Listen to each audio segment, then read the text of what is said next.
안녕하세요. 나타샤의 책 여행입니다. 책 읽기 편안한 시간 보내고 계시죠? 가슴 떨리게 읽은 시집 한 권을 소개합니다. 민족 서사시 홍범도의 작가인 이동순의 강제 이주 열차입니다. 시인은 우리와 한 핏줄인 고려인들이 강제 이주되어 살아낸 전 과정을 한 권의 시집으로 엮었습니다. 이 시집은 창비에서 지난달 8월 30일에 출간했습니다. 저는 이 시집의 해설과 그 해설에 인용된 시를 읽어보겠습니다. 해설을 읽는 이유는 이 시집이 일반적인 서정시 묶음이 아니라 역사적인 사실을 바탕으로 쓴 것이라 시의 이해에 도움이 될 것이라는 생각에서입니다. 해설은 반병률 선생님이 쓰셨습니다.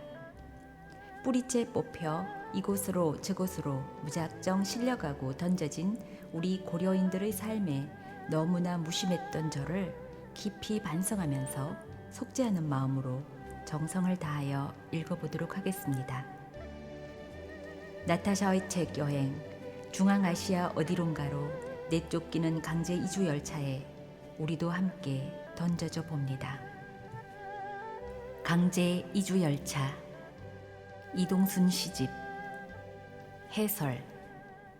산자와 쓰러진 자 모두의 이름을 위하여. 반병률. 올해 2019년은 소련 시절 한인, 고려인들이 스탈린 정권에 의해 중앙아시아로 강제 이주된 지 82년째 되는 해이다. 그동안 고려인 강제 이주와 관련한 역사학계의 논문이나 책자는 많았지만 이 문제를 문학적으로 형상화한 작품은 이동순 시인의 강제 이주 열차가 처음이 아닌가 한다. 근 160년의 오랜 역사를 지닌 구소련 지역 한인들은 여느 디아스포라와는 매우 다른 역사적 경험을 겪어왔다. 이들은 19세기 후반 조선 정부의 월경 금지 정책에도 목숨을 걸고 연해주로 이주를 감행한 이후 러시아 혁명, 시베리아 내전, 스탈린 대탄압과 강제 이주, 소련 붕괴와 공화국들의 분리 독립 등 세계사적인 격동의 세월을 거쳐왔던 것이다. 이들 한인은 자칭 타칭 다양한 명칭으로 불렸다. 한인, 한족, 고려족, 고려사람, 고려인, 조선인, 조선사람, 제소한인, 유라시아 고려인, 소비에트 고려사람 등등. 이렇게 다양한 명칭이야말로 이들의 역사가 얼마나 변화무쌍하고 격동적이었는지를 짐작해야 한다. 현재 구소련 지역에 거주하는 한인들은 크게 함경도 농민을 선조로 둔 고려인과 남한의 삼남지방 출신인 사할린 한인으로 구별된다. 함경도 농민의 후예 두 개의 조국을 가진 망국노의 삶. 조선 왕조의 건국 공신이었던 정도전은 함경도 사람을 석전경우, 즉 돌밭을 가는 소에 비유했다. 1863년 목숨을 걸고 이주한 이래 러시아 연해주 땅과 중앙아시아의 황무지를 개척했던 억척스럽고도 우직한 함경도 농민들의 개척 정신을 설명하는데 이보다 더 적절한 말이 있을까 싶다. 이들과 그 후손들은 이 같은 부지런함뿐 아니라 정치적인 억압과 고난을 딛고 다시 일어나는 강인함과 끈질감을 지녔다. 이동수는 고려인들의 이러한 모습을 잡초에 비유했다.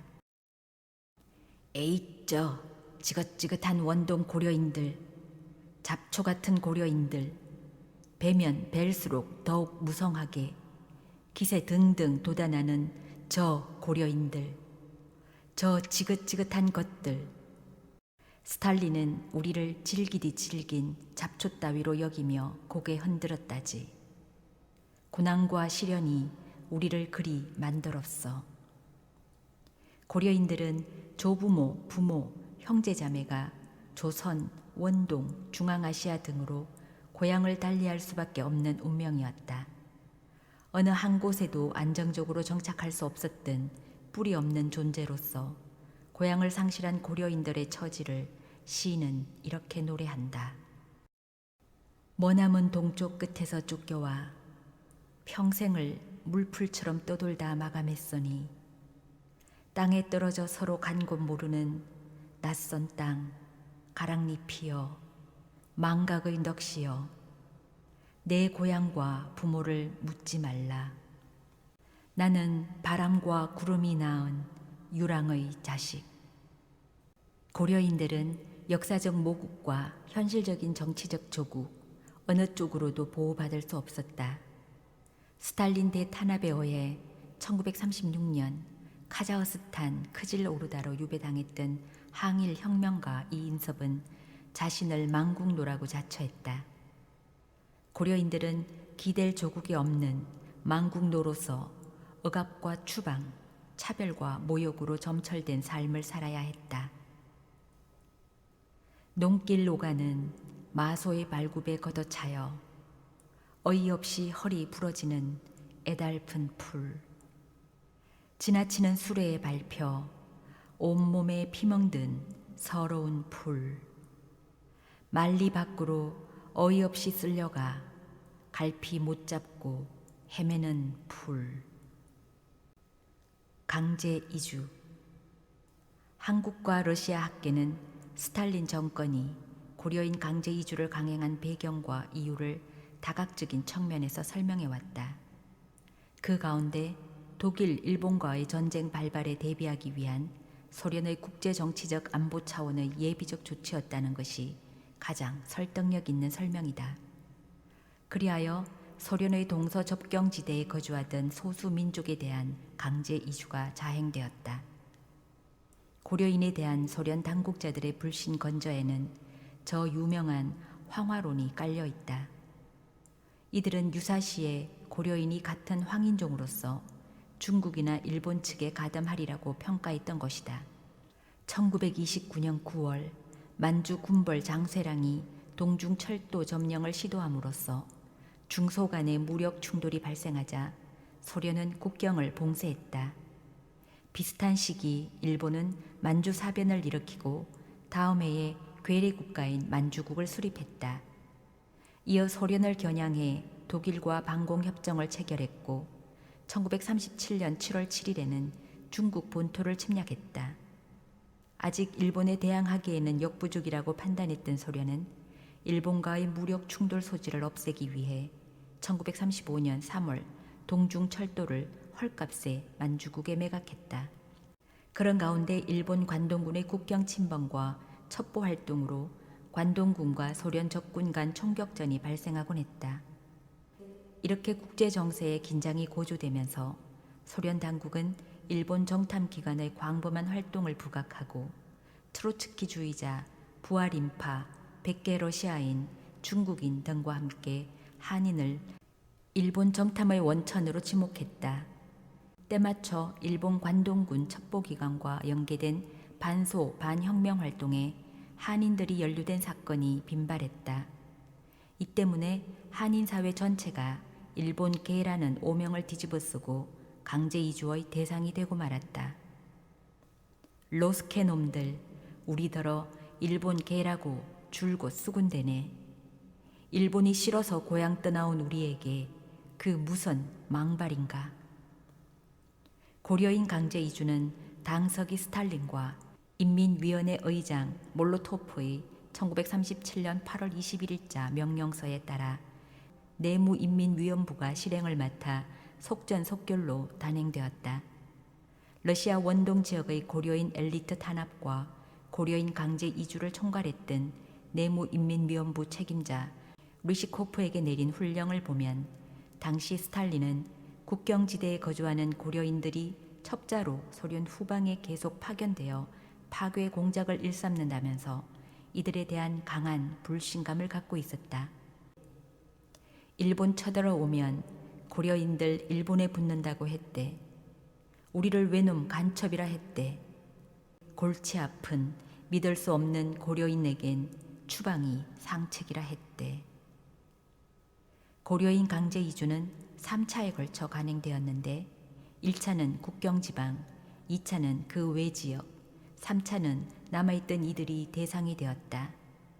고려인들을 실은 첫 번째 열차가 1937년 9월 9일 연해주 중부 지역의 스비야기노 역에서 출발한 이래로 10월 말까지 강제 이주가 이루어졌다. 연해주 각지에 거주하던 고려인들은 육로 또는 배를 통해 가까운 역으로 이동한 후 중앙아시아행 수송 열차에 실렸다. 한인이 90% 가까이 거주하던 두만강 건너편 연해주 남부 지역의 경우 바라바슈 이남에서는 포시에트 항구에서 배를 타고 블라디보스토크로, 바라바슈 이북 지역에서는 육로로 라조돌로의 역으로, 멀리 연해주 동부 지역에서는 배를 타고 블라디보스토크로, 연해주 내륙 지방에서는 우수리 철도의 가까운 역으로 차량으로 각각 이동한 후에 수송 열차에 올랐던 것이다. 사전 통보나 협의 없이 한 달여간의 이동 기간에 필요한 식량과 옷가지만을 허용받았기에 이들은 모든 재산과 가재 도구를 버려야 했다. 시인은 당시 현장을 목격한 증인처럼 고려인들의 심정과 처지를 참으로 세세하게 묘사한다. 무슨 볼일 그리도 급해 우리 터전과 살림 모두 다 팽개치고 황급히 떠나가야 하는가. 강제 이주 대상자들이 얼마나 황급하게 떠나야 했는지 알 수 있는 일화가 전해진다. 현재 우수리스커에서 활동하고 있는 아리랑 무용당 단장 김발레리아 선생이 러시아인 할머니로부터 들은 이야기로 이 할머니가 고려인들이 떠난 마을에 들어가 살게 되었는데 뜰이나 방에서 사람들의 온기를 느낄 수 있었다는 것이다. 마치 잠깐 외출 나갔던 집주인이 금방이라도 돌아올 것만 같았다고 한다. 시인은 강제 이주로 갑작스레 떠나는 고려인들을 따라 나서는 개들의 모습까지 실감나게 묘사함으로써 강제 이주의 아픔을 더욱 아릿하게 만든다. 고려인들은 자신의 처지를 대책 없이 버려져 떠돌게 되는 개와 다름없다고 자탄했다. 주인이 집 떠나자 개들은 뒤따라 나섰고 떠나는 화물차 뒤를 헐레벌떡 달려왔네. 역에 와서도 주인 찾아 두리번 열차 앞에서 뒤까지 분주히 오고 가며 두리번 열차는 기적을 울리고 개는 마침내 정든 주인과 헤어졌네. 떠나는 열차 꽁무니만 멀뚱히 바라보았어. 역에는 이런 개들 많았지. 모두 떠돌이게 되었을 거야. 가만히 생각해보면 우리 고려인도 떠돌이 개의 가련한 신세와 다를 바 없었네. 고려인들은 카자흐스탄과 우즈베키스탄으로 이주하게 되는데 124개 차량에 17만 명이 실려갔다. 수송 차량은 일반 객차가 아니라 화물차, 즉 가축 수송용이었다. 아무런 부대 시설 없이 한 칸에서 4-5 가구가 먹고 자야 했다. 동물과 같은 취급을 받아야 했던 비인간적인 운송 과정의 비참함을 시인은 고려인들의 개별적 회상을 통해 시로 형성화한다. 특히 그날의 실루엣에 묘사된 비참함은 현장을 보듯이 생생하다. 당시 고려인들은 최종 목적지에 대해 전혀 알지 못했다. 아, 우리는 지금 어디를 이렇게 숨가삐 끌려가고 있는가 라는 절규는 그래서이다. 특히 중환자, 노인, 어린아이, 임신부들이 많이 희생되었다.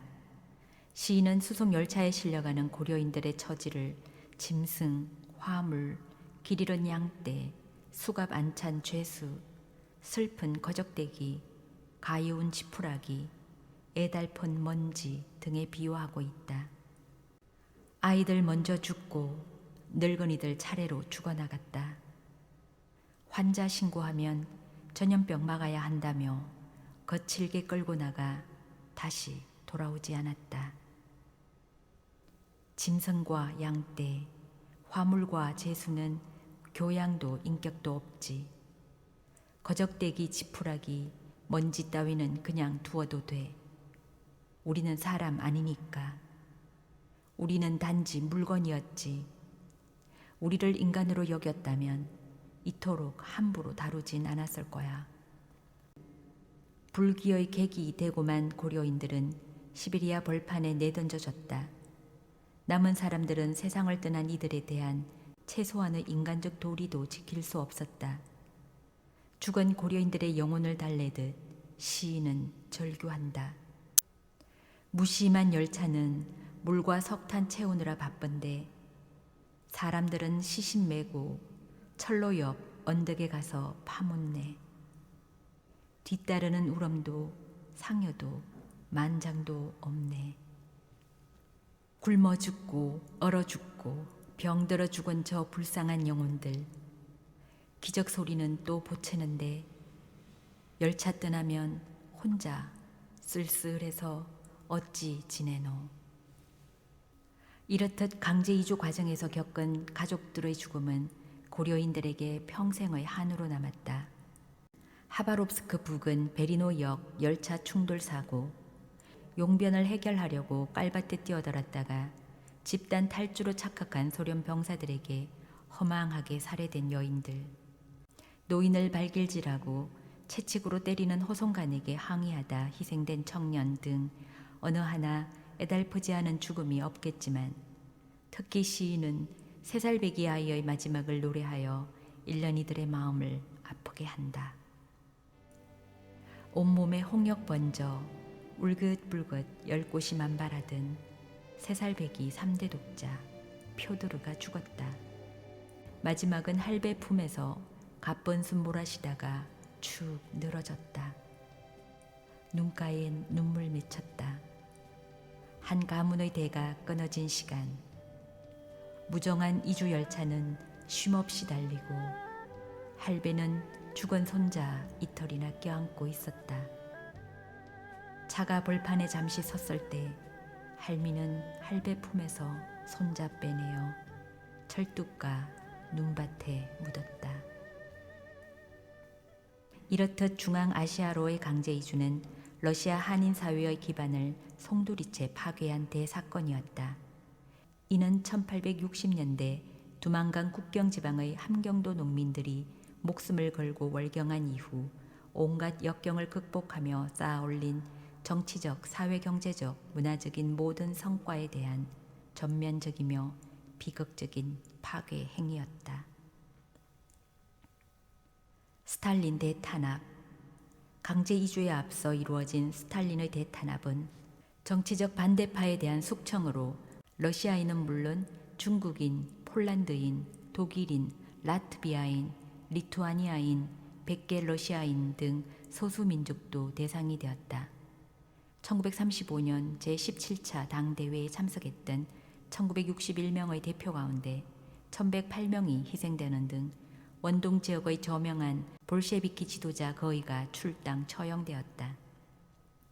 한인 엘리트 역시 그 강풍에서 벗어나지 못했다. 반소 반혁명 분자라는 낙인과 함께 대대적인 체포, 출당, 처형이 자행되었다. 레닌은 러시아 대민족주의가 사회주의의 성공을 가로막는 장애 요인의 하나라고 경고한 바 있다.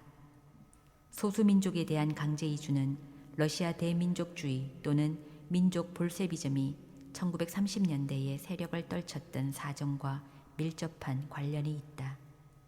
결과적으로 오랫동안 한인 사회를 이끌어왔던 엘리트들에 대한 대대적인 탄압을 통해 1937년 중앙아시아로의 강제 이주가 별다른 저항 없이 진행될 수 있었던 것이다. 한인들은 러시아 혁명, 특히 시베리아 내전 초기부터 막바지 원동 해방 전쟁에 이르기까지 러시아 빨치산 부대와 정규 적군에 합류하여 그 선봉에서 투쟁했다. 1918년 8월 미국 대통령 윌슨의 주창으로 미국, 일본, 영국, 프랑스, 이탈리아, 중국 등 연합국이 체코군 구원이라는 명분을 내세워 시베리아에 침략군을 파견했다. 이들의 진정한 목적은 러시아 혁명을 좌절시키고 혁명 이전의 이권을 회복하려는 데 있었다.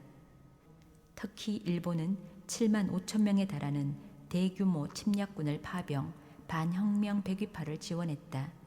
빈농이 다수를 차지했던 한인들은 자체적으로 또는 러시아 빨치산과 연합하여 백이파와 일본군 등 연합군에 맞서 싸웠다.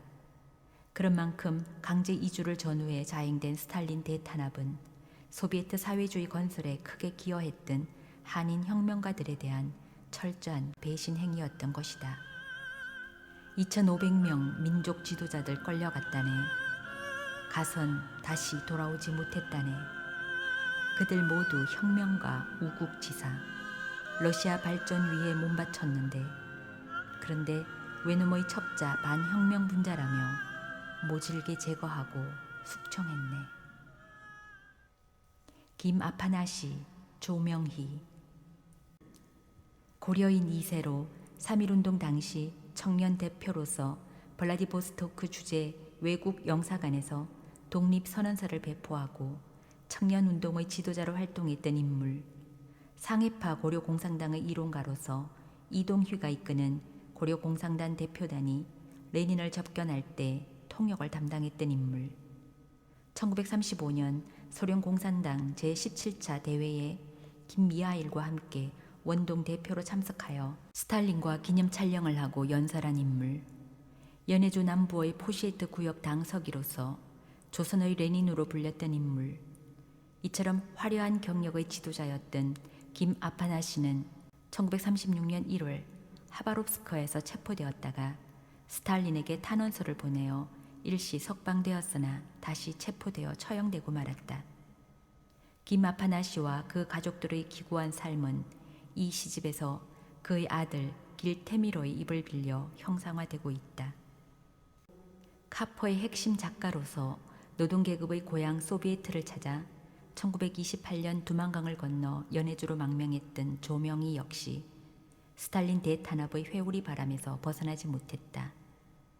조명희는 국내 탈출 직후 블라디보스토크 국제혁명자 후원회의 후원을 받아 니콜스크 우수리스크 군의 라즈돌노에면 얼두거우 마을의 협동조합 신세계에 몸을 맡겼다. 신세계의 전신인 공생조합은 과거 연해주 수입훈 일대에서 활약했던 솔밭 관부대 의병 출신 50명이 1923년 2월 결성한 협동조합이다. 조명희가 망명할 당시 명칭을 신세계로 바꾸었다. 조명희는 동포신문, 선봉, 잡지 노력자의 조국 편집자로 소련 작가 동맹에서 활동하며 많은 문학 지망생들을 지도하여 후일 소비에트 고려 문학의 아버지로 불리게 된다. 그는 얼두거우 마을의 한 초가집에서 휴양하면서 소설 붉은 기 밑에서를 집필했다. 프롤레타리아 조국에 돌아온 감상, 일제의 억압과 탄압을 벗어나서 인민들이 자유롭게 호흡하는 소련애와 감개무량한 기쁨으로 쓴 것이다. 그러나 그가 망명 후 집필한 최초의 작품이라고 할 붉은 기 밑에서는 안타깝게도 분실되어 전해지지 않는다. 중앙아시아에서의 정착 과정. 고려인에 대한 강제 이주는 1937년 9월에 시작되어 그해 연말에 완료되었다. 임시로 겨울을 보낸 고려인들은 1938년 봄 카자흐스탄과 우즈베키스탄 당국의 계획에 따라 또다시 새로운 지역으로 이동해야만 했다. 카자흐스탄 지역의 경우 약 60%가 재이주당했다. 이들 가운데에는 당국의 금지와 박해를 무릅쓰고 스스로 다른 지역으로 옮겨간 경우도 있다. 그리하여 고려인들은 원동에서 살았던 지역 면적의 20배가 넘는 중앙아시아 각지로 흩어졌다. 카레이스키는 고난과 역경으로 점철된 강제 이주의 모든 과정을 압축적으로 그린 작품이다. 중앙아시아에 도착한 고려인들은 대부분 토굴, 창고, 마국간, 돼지우리, 폐허가 된 사원, 옛 감옥 등에서 임시로 거주했다. 이들은 혹독한 추위와 기근 그리고 질병의 위협 속에서 첫 겨울을 보내야만 했다. 특히 풍토병을 비롯한 질병의 확산으로 어린이, 부녀자, 노인들이 많이 죽었다. 고려인들은 비인간적인 강제 이송 및 정착 과정의 악조건에도 특유의 건면성과 강인함으로 1937년에서 38년의 가장 어려웠던 시절을 극복해냈다. 시인은 낯선 땅에서 정착해 나간 고려인들의 모습을 중앙아시아 사막지대에 서식하는 풀 삭사울에 비유했다. 가장 힘든 터전에 뿌리 내리고 아주 더디게 자라는 저 삭사울 보네. 살아가는 일이 죽기보다 어려울 때 삭사울은 늘 소곤거렸네. 나도 여기 이렇게 버티고 있는데 이제는 힘들다고 하지 마. 한편 토굴집에는 강제 이주 열차에서 허벌판에 내린 고려인들이 정착 첫날에 토굴을 파고 온돌방을 만들어 겨우 자리 잡는 눈물겨운 모습이 생생하게 그려져 있다. 시인은 고려인들이 아리랑의 힘으로 그 같은 역경을 극복할 수 있었다고 노래한다. 고려인들이 강제 이주 직후 첫 겨울을 넘기고 가까스로 정착에 성공한 데에는 카자흐스탄과 우즈베키스탄 사람들의 도움덕이 컸다. 그들은 자신의 전통에 따라 고려인들을 신이 보낸 손님으로 따뜻하게 맞이했다. 팔짱 끼고 우릴 수상한 눈으로 지켜보는 이들도 있었지만 많은 사람들이 내 가족 위에 자기 집도 냉큼 비워준 친형제보다 더 깊이 정든 카자흐 사내 막심 아크바로브처럼 어려운 처지의 고려인들을 따뜻히 도와주었고, 이에 고려인들은 인정 많은 카작 사람, 우즈벡 사람 하나둘 친구 되었지 라고 고마워했다. 고려인들은 강제 이주 후 첫 동삼의 역경을 극복하여 이미 1938년 말 무렵에는 카자흐스탄 공화국의 57개, 우즈베키스탄 공화국의 48개의 집단 농장 콜로스를 건설했다. 콜로스는 새로운 희망으로 가난을 극복한 고려인들의 의지를 잘 그려낸 작품이다. 이처럼 미친 듯이 일에만 매달린 고려인들의 타민족 사람들은 일벌레라고 놀리기도 했다. 민족 정체성 상실의 위기. 강제 이주 이후에도 고려인들은 당국의 감시 속에서 살아가야 했다. 적성 민족으로 분류된 상태에서 말과 행동을 극히 삼가야만 했다. 한말 항일의병에 참여하고 러시아 혁명 이후 사회주의자로 활동했던 이인섭은 같은 평양 출신으로 평소 혼모에 맞지 않던 홍범도 장군을 남몰래 만나야만 했다. 1938년에 홍범도 장군을 만난 바 있는 고려인 작가 김기철은 장군이 귓속말로 조심설에 걸리지 말아라 라며 타일러 주곤 했다고 한다. 고려인들은 스탈린 사후 1956년까지 거주 이전의 자유를 박탈당했고 정치적인 활동도 금지되었다. 말하지 말라. 왜 이곳까지 끌려왔는지. 고향 이야기 따위는 아예 꺼내지 말라. 어제도 오늘도 흔적 없이 사라지는 그 사람들은 전혀 잊어라. 뜨나온 연해주, 빼앗긴 자유, 강제 이주 입에 담다가 그들은 붙잡혀 갔나니 오직 땅과 곡식, 먹고 사는 일만 생각하라. 1860년대 이래 갖은 우여곡절을 겪으며 형성된 고려인 사회는 격동의 세계사 속에서 정체성의 심각한 혼란과 변화를 겪을 수밖에 없었다. 제정 러시아 시기에는 러시아 국적을 취득한 원호인과 그렇지 못한 여호인 간의 정치적, 사회, 경제적, 문화적 정체성이 다를 수밖에 없었다. 고려인으로서 민족 정체성 대신에 소비에트 시민으로서의 정체성만 허용되었던 것이다. 러시아라는 타양에서 고려인들은 민족 정체성의 상실을 안타까워했다. 모국어 아주 잊어버린 채 타양도 고향으로 여기고 그럭저럭 이 악물고 살아가는 풀. 고려인 사회는 세대 간의 각기 다른 고향, 1세대 함경도, 2세대 원동, 3세대 중앙아시아이 있었다. 이는 할아버지가 두만강을 넘을 때 가져온 함경도 고향 헐, 아버지가 강제 이주 당시 가져온 원동의 헐거로 일컬어지며 다시 이 고향의 헐은 아버지와 할아버지의 몸으로 형상화된다. 고향 헐은 내 아버지와 할아버지의 몸. 그분들의 피와 땀 고스란히 묻어놓은 사랑과 아픔과 눈물의 역사입니다. 어쩔 수 없이 고려인들은 러시아 혁명 이후 소비에트 사회주의 건설 과정에서 고유한 민족 정체성을 상실하고 점차 소비에트 시민으로서의 정체성을 갖게 되었다. 1930년대 블라디보스토크에 설립된 고려사범대학은 강제 이주된 1938년에 크질 오르다 사범대학으로 이름이 바뀌었을 뿐 아니라 역사성을 인정받지 못한 채 원동 시절과 달리 고려말 강의마저 사라졌다. 심지어 고려사범대학 도서관에 소장된 고려말로 된 도서들이 유태인 학장의 명령으로 유실될 뻔했으나 리파엘 교수에 의해 소각 직전 극적으로 살아남았다. 이 책들은 20세기 초 극동국립대학 한국학과장을 역임했던 포드 스타빈 등이 조선에서 수집하여 대학 도서관에 보관하다가 1931년 고려사범대학이 설립되면서 이전해 온 것이다. 이 드라마틱한 이야기는 고려인들 사이에 구두로 전해오다가 한진의 소설을 통해 널리 알려졌다. 이 소설들은 현재 크질 오르다 대학과 타슈켄트 푸슈킨 도서관에 분산 소장되어 있다.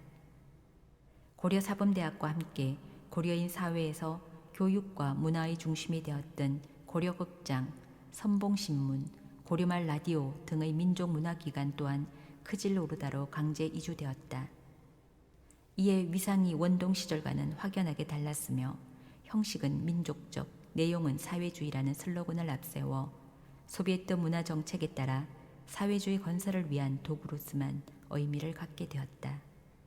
그럼에도 제한적 의미에서 이기는 하나 고려인들이 문화적 정체성을 유지할 수 있었던 데에는 이 기관들의 공이 컸다. 참고로 1923년 3월 1일, 3월 1일이라는 이름으로 창간했던 신문 선봉은 1938년 레닌의 기치를 거쳐 레닌 기치로 제호를 바꾸어 발간되었으며 소련 붕괴 후에는 고려일보로 개칭하여 명맥을 이어가고 있다. 고려인들은 기후는 물론 문화적, 사회, 경제적, 언어적으로도 전혀 새로운 환경에 적응해야만 했다. 원동 시절에도 러시아인, 중국인, 우크라이나인들이 주변에 살기는 했지만 자신들의 독립된 마을에 집중적으로 거주했던 고려인들은 이제 20배가 넘는 광활한 중앙아시아의 여러 지역에 흩어져 100여 개의 다른 민족과 섞여 살아가야 했다. 어느덧 공식적으로 러시아어만을 사용해야 했으니 시간이 흐를수록 고려 말을 모르는 이들이 늘어나게 되었다. 이에 뜻있는 고려인들은 말의 상실, 곧 민족 정체성의 상실을 걱정했다. 생존을 위한 각고의 삶을 겪으면서도 고려인들은 최소한의 정체성을 지키기 위해 말, 풍습, 음식, 노래를 잃지 말자고 다짐했다. 스탈린 사후 1950년대 후반 흐루시초프의 스탈린 격화운동과 부분적인 자유화 조치에 힘입어 중앙아시아 고려인들은 정착 이후의 난관을 극복하며 성공적으로 집단 농장을 건설하고 전문직으로 활발히 진출하여 모범적인 민족으로서 위상을 높였다. 고려인 마을은 그렇게 소련 시기에 번창했으나 이제는 이름도 카자흐스탄식으로 바뀌고 대부분의 고려인들이 떠나버린 곳의 쇠락한 모습을 보여준다. 사할린 한인. 이 시집의 제2부는 고려인 사회의 비주류였던 사할린 한인의 삶과 역사를 형상화한 시들로 구성되어 있다. 사할린은 러시아와 일본의 관계에 따라 변화를 겪었다. 애초에는 양국 간 교습에 의해 사할린은 공동 소유로 쿠릴 열도는 남과 북으로 나누어 남은 일본, 북은 러시아 영토로 규정되었다.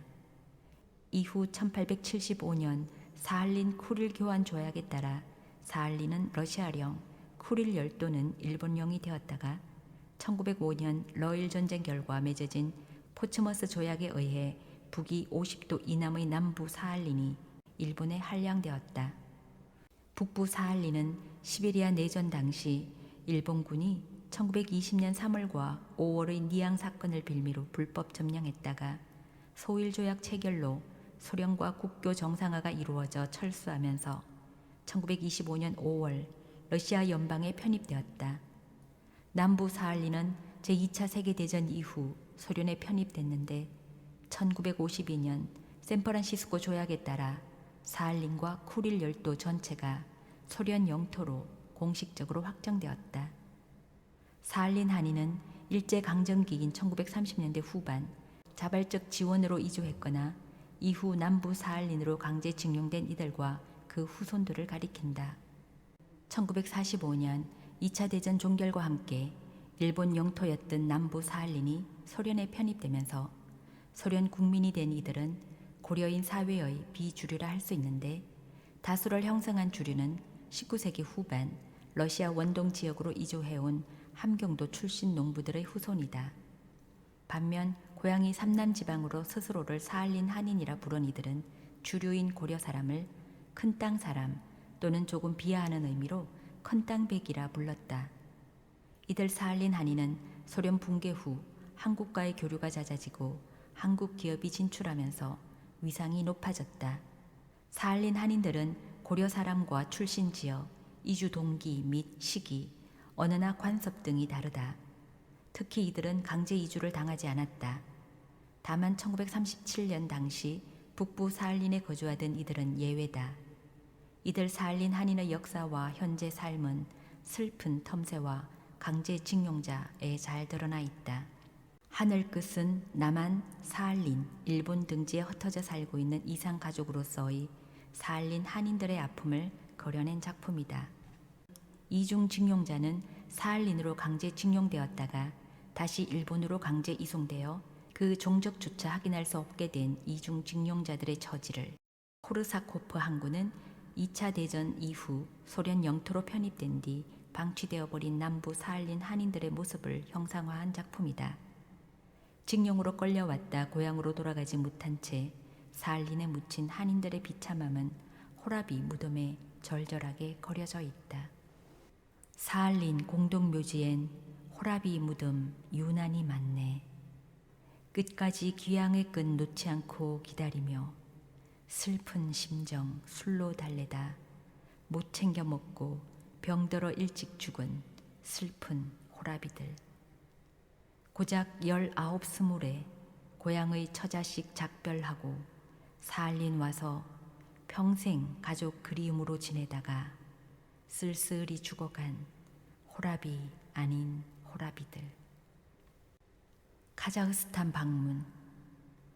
제3부에는 시인이 2018년 10월 카자흐스탄의 알마티와 크질오르다를 방문하여 겪은 바를 형성한 작품들이 담겨 있다.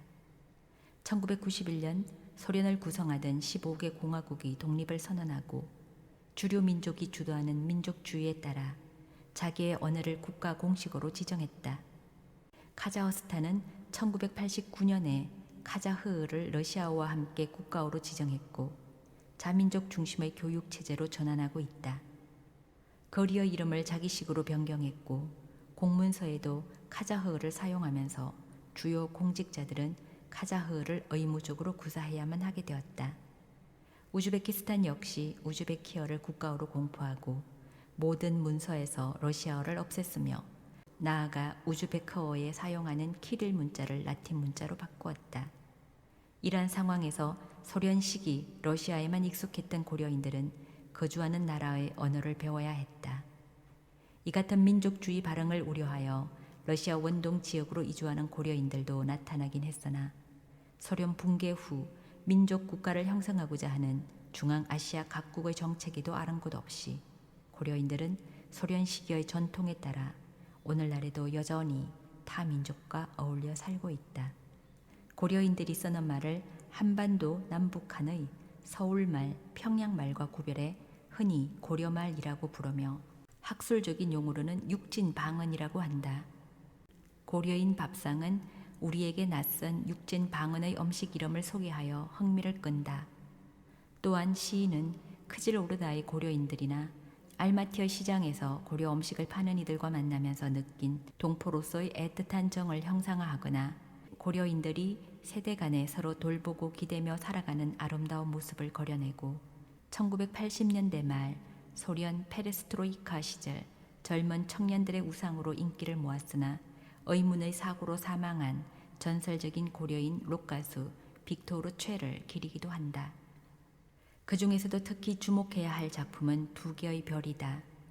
두 개의 별이란 크질 오르다 중앙묘역에 묻혀있는 두 혁명가 개봉우와 홍범도를 가리킨다. 뒤바보 개봉우는 함남 영흥 출신으로 일찍이 이동희와 의형제를 맺은 이래 초지 일관 이동희와 같은 길을 걸었던 항일 혁명가이자 역사가, 언어학자, 언론인이다. 개봉우와 그의 부인 김야간의 묘는 크질 오르다 중앙묘역 정문 왼편에 위치해 있었으나 그 유해가 2019년 4월 21일 카자흐스탄을 방문한 문재인 대통령의 전용기와 함께 국내로 이송되어 국립현충원에 안장되었다. 이제 두 별 중 홍범도 장군의 묘만 크질 오르다에 홀로 남게 되었다. 홍범도 장군은 봉오동 전투와 청산리 전투 등에서 일본군을 격파한 항일 무장투쟁의 대표적인 명장으로 널리 알려져 있지만 유감스럽게도 러시아에서의 삶과 활동에 대해서는 잘 알려져 있지 않다. 시베리아 내전 이후 그는 항일 빨치산 출신들 중심의 집단 농장을 지도했고 강제 이주 직전에는 연해주 시코토보에 위치했던 레닌의 길 집단 농장의 수직원으로 있었다. 1937년 아랄의 북은 카잘린스크 지방으로 강제 이주되었으나 열악한 곳에 사는 연로한 장군을 걱정한 고려인들의 주선으로 1938년 4월 크질 오르다로 이주했다. 이후 병원 경비로 일하던 중 장군의 처지를 안타깝게 여긴 고려 극장 관계자들이 극장 수직원 자리를 만들어 연금에만 의존해 생활하던 그의 말년에 도움을 주고자 했다. 이어 사망할 무렵에는 크질 오르다 정미공장 당세포에 소속되어 있었다. 고려극장 소속 작가인 태장춘이 홍범도 장군을 집에 모시고 기록한 회고록을 바탕으로 희곡을 쓰고 1942년 무대에 올린 작품이 의병들이다. 장군도 이 공연을 관람했는데 자기를 너무 축켜 세웠다고 평했다 한다. 장군은 공연 다음해인 1943년 세상을 떠났다. 의병들은 1942년 초연 이후 1947년, 1957년까지 세 차례에 걸쳐 공연되었는데 60년 가까운 세월이 흐른 2013년에 홍범도 장군 기념사업회의 주관으로 고려극장에서 홍범도라는 제목으로 다시 무대에 올랐다.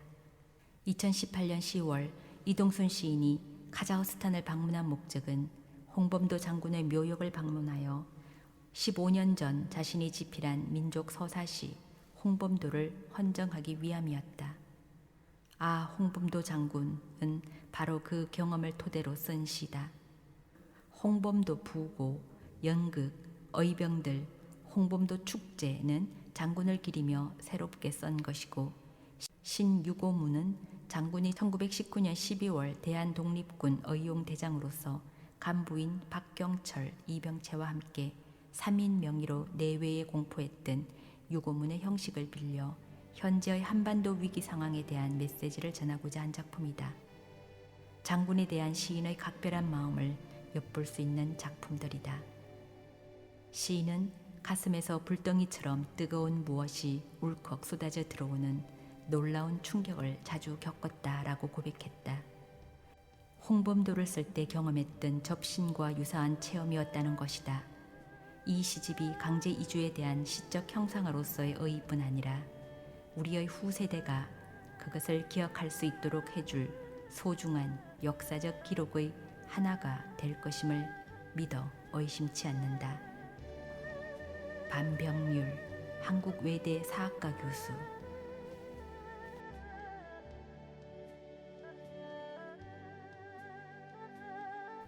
이 해설로 고려인들의 역사를 이해하는 데 큰 도움이 되었습니다. 마지막으로 아, 홍범도 장군을 낭독한 후 마치도록 하겠습니다. 지금까지 나타샤의 책 여행이었습니다.